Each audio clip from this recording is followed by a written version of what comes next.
घरात केळीचं झाड असेल तर रात्री हे अनुभव तुम्ही सुद्धा घेतले का? कारण काही गोष्टी रात्रीच घडतात असं म्हणतात, पण हे खरं आहे का? आणि केळीचं झाड असेल तर आपल्या घरात कोणत्या गोष्टी घडू शकतात? चला जाणून घेऊया. हिंदू धर्मात केळीचं झाड हे अत्यंत पवित्र आणि मंगलकारी मानलं जातं. अनेक धार्मिक परंपरांमध्ये केळीचं झाड भगवान श्रीहरी विष्णू आणि देवी लक्ष्मी यांच्याशी जोडलं जातं. त्यामुळे घराच्या परिसरात केळीचं झाड लावणं, त्याची पूजा करणं आणि शुभ कार्यांमध्ये त्याचा वापर करणं हे शुभच असतं. केळीचं झाड हे सदाहरित, फलदायी आणि उदार स्वभावाचं प्रतीक मानले जातं. त्याची पानं, फुलं, फळं आणि खोड प्रत्येक भाग हा धार्मिक कार्यात उपयोगी पडतोच. त्यामुळे हे झाड समृद्धी, दान, पवित्रता आणि जीवनदायी शक्तीचं प्रतीक मानलं गेलंय. त्यातच गुरुवारी केळीच्या झाडाची पूजा करण्यास सांगितलं जातं, कारण हे भगवान श्रीहरी विष्णूंना समर्पित आहे. अनेक ठिकाणी गुरुवारी भक्त केळीच्या झाडाची पूजा सुद्धा करतात. या पूजेदरम्यान साधारणतः झाडाला स्वच्छ पाणी अर्पण करणं, हळद कुंकू वाहणं, अक्षता वाहणं, फुलं वाहणं, तुपाचा दिवा लावून भगवान श्रीहरी विष्णू आणि लक्ष्मी मातेचं स्मरण करणं या गोष्टींचा समावेश असतो. विशेषतः श्रीहरी विष्णू सहस्त्रनाम किंवा विष्णू मंत्राचा जप सुद्धा या झाडाजवळ केला जातो. काही भक्त केळीच्या झाडाभोवती प्रदक्षिणा घालून कुटुंबाच्या सुखसमृद्धीसाठी प्रार्थना करतात. आता देवी लक्ष्मीचा या झाडाशी संबंध कसा? तर अन्नधान्य, संपन्नता आणि मंगलमय जीवनाच्या देवी मानल्या गेलेल्या देवी लक्ष्मीचा केळीच्या झाडाशी काय संबंध? तर केळीचं झाड हे वर्षभर हिरवगार राहतं आणि भरघोस फळं देतं. त्यामुळे ते समृद्धीचंच प्रतीक मानलं जातं. आता ज्या घरात स्वच्छता, सात्विकता आणि नियमित पूजा केली असते तिथे देवी लक्ष्मीची कृपा टिकून राहते. त्यातच केळीच्या झाडाची पूजा ही त्या श्रद्धेचं एक प्रतीक मानली जाते.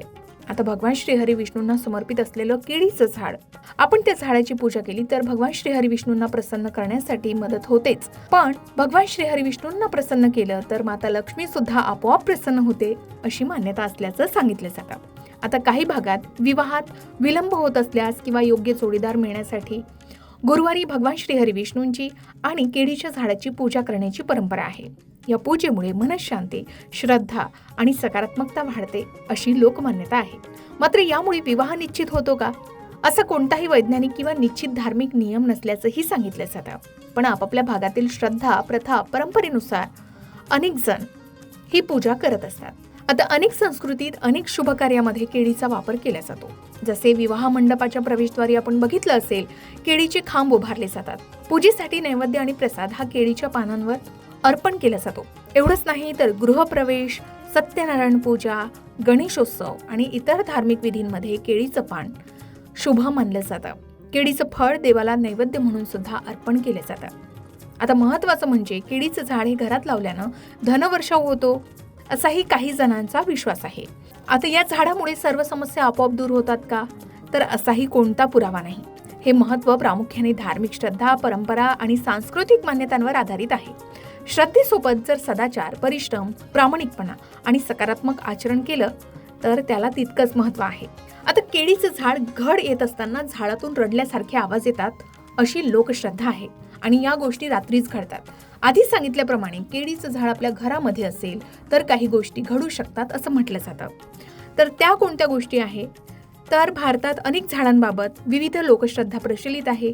वड असेल, पिंपळ असेल, औदुंबर असेल, तुळस आणि केळीचं झाड यांना धार्मिक दृष्ट्या विशेष महत्त्व असल्यामुळे त्यांच्याशी अनेक कथा आणि समजुती जोडल्या गेल्या आहेत. त्यापैकीच ही एक समजूत आहे की केळीचा घड येत असताना किंवा केळी निघण्याच्या काळात झाडातून रडल्यासारखे किंवा हुंदकेसारखे आवाज येतात. ग्रामीण भागात काही लोक सांगतात की रात्री शांत वातावरणात केळीच्या झाडाजवळून जाताना विचित्र आवाज ऐकू येतात. काही जण या आवाजाला झाड रडत असल्याचं मानतात, तर काहींच्या मते हा एखादा शुभ किंवा अशुभ संकेत असू शकतो. काही ठिकाणी अशीही धारणा आहे की घड आल्यानंतर झाडाचं आयुष्य संपतं, त्यामुळेच हे झाड रडत असतं. या कथा पिढ्यानपिढ्या सांगितल्या गेल्यामुळे अनेकांच्या मनात त्या खऱ्या असल्याची भावना निर्माण झाली असेल. मात्र या समजुतींना आधार देणारा कोणताही विश्वसनीय वैज्ञानिक पुरावा उपलब्ध नाही. मात्र तुमच्या घरात केळीचं झाड असेल आणि असे अनुभव तुम्हालाही आले असेल तर कमेंट करून नक्की सांगा आणि तुमच्या भागामध्ये केळीच्या झाडासंबंधित काही समजुती आहेत का हेही शेअर करा. आता वनस्पतींना माणसांप्रमाणे भावना व्यक्त करण्यासाठी स्वरयंत्र किंवा आवाज निर्माण करणारे अवयव नसतात. त्यामुळे झाड स्वतःहून रडल्यासारखा आवाज काढतं असं मानण्याचं वैज्ञानिक कारण नाहीच आहे असंही सांगितलं जातं. तरी सुद्धा काही नैसर्गिक कारणामुळे अशा प्रकारचे आवाज ऐकू येऊ शकतात. आता केळीचा घड जसजसा मोठा होतो तसतसा देठ आणि पानांवर ताण वाढतो. त्यामुळे कधी कधी हलके चर्र, टक्क किंवा कटकट असे आवाज निर्माण होऊ शकतात. केळीची मोठी पानं रात्री वाऱ्यामुळे एकमेकांवर घासली जातात. शांत वातावरणात हे आवाज अधिक स्पष्ट ऐकू येतात. शिवाय झाडावर कीटक, पाल, उंदीर, पक्षी किंवा इतर लहान प्राणी हालचाल करत असतात. त्यांचेही आवाज झाडातून येत असल्याचे भास होऊ शकतात. शिवाय दमट हवामान, पावसाचे थेंब किंवा पानांवरील पाण्यामुळेही सूक्ष्म आवाज निर्माण होऊ शकतात असेही वैज्ञानिक कारण दिले जाते. आता रात्री वातावरण शांत असल्यामुळे अगदी लहान आवाजही मोठे आणि गूढ वाटू शकतात. आता आपला मानवी मेंदू अनेकदा काय करतो तर अशा अपरिचित आवाजांचा अर्थ आपल्या आधीच्या श्रद्धा किंवा अनुभवांनुसार लावत असतो. त्यामुळे झाड रडत आहे अशी भावना निर्माण होऊ शकते. आणि हे आवाज फक्त रात्रीच येतात असंही सांगितलं जातं. त्यामुळे काहींमध्ये याची भीती सुद्धा निर्माण झालेली आहे. धार्मिक दृष्टिकोनातून पाहिलं तर केळीचं झाड अत्यंत पवित्र मानलं जातं. भगवान श्री हरी विष्णू आणि देवी लक्ष्मी यांच्या पूजेत त्याचा उपयोग केला जातो. अनेक शुभ कार्यांमध्ये केळीचं खांब, पानं आणि फळांचा वापर आपणही करतो. परंतु कोणत्याही प्राचीन धर्मग्रंथात किंवा अधिकृत धार्मिक ग्रंथात केळीचा घड येताना झाड रडतं किंवा गूढ आवाज काढतं असा स्पष्ट उल्लेख आढळत नाही.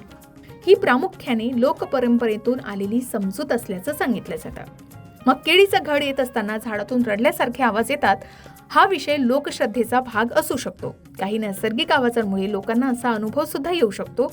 परंतु त्यामागे अलौकिक शक्ती किंवा शुभ अशुभ संकेत असल्याचा कोणताही ठोस पुरावा उपलब्ध नसल्याचंही सांगितलं जातं. त्यामुळे अशा विषयांकडे श्रद्धेचा आदर राखून पण विवेक आणि वैज्ञानिक दृष्टिकोनातून पाहावं हेच अधिक योग्य ठरू शकतं.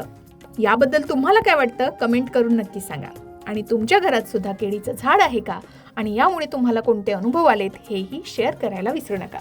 अशाच प्रकारच्या माहितीपूर्ण व्हिडिओसाठी लोकमत भक्ती चॅनलला नक्की सबस्क्राईब करा आणि बेल आयकॉनला क्लिक करा. म्हणजे आमच्या नवनवीन व्हिडिओचं नोटिफिकेशन तुम्हाला मिळत राहील. तसेच योग्य आध्यात्मिक मार्गदर्शनासाठी लोकमत भक्तीच्या फेसबुक पेज आणि इन्स्टा पेजला लाईक आणि फॉलो करायला विसरू नका.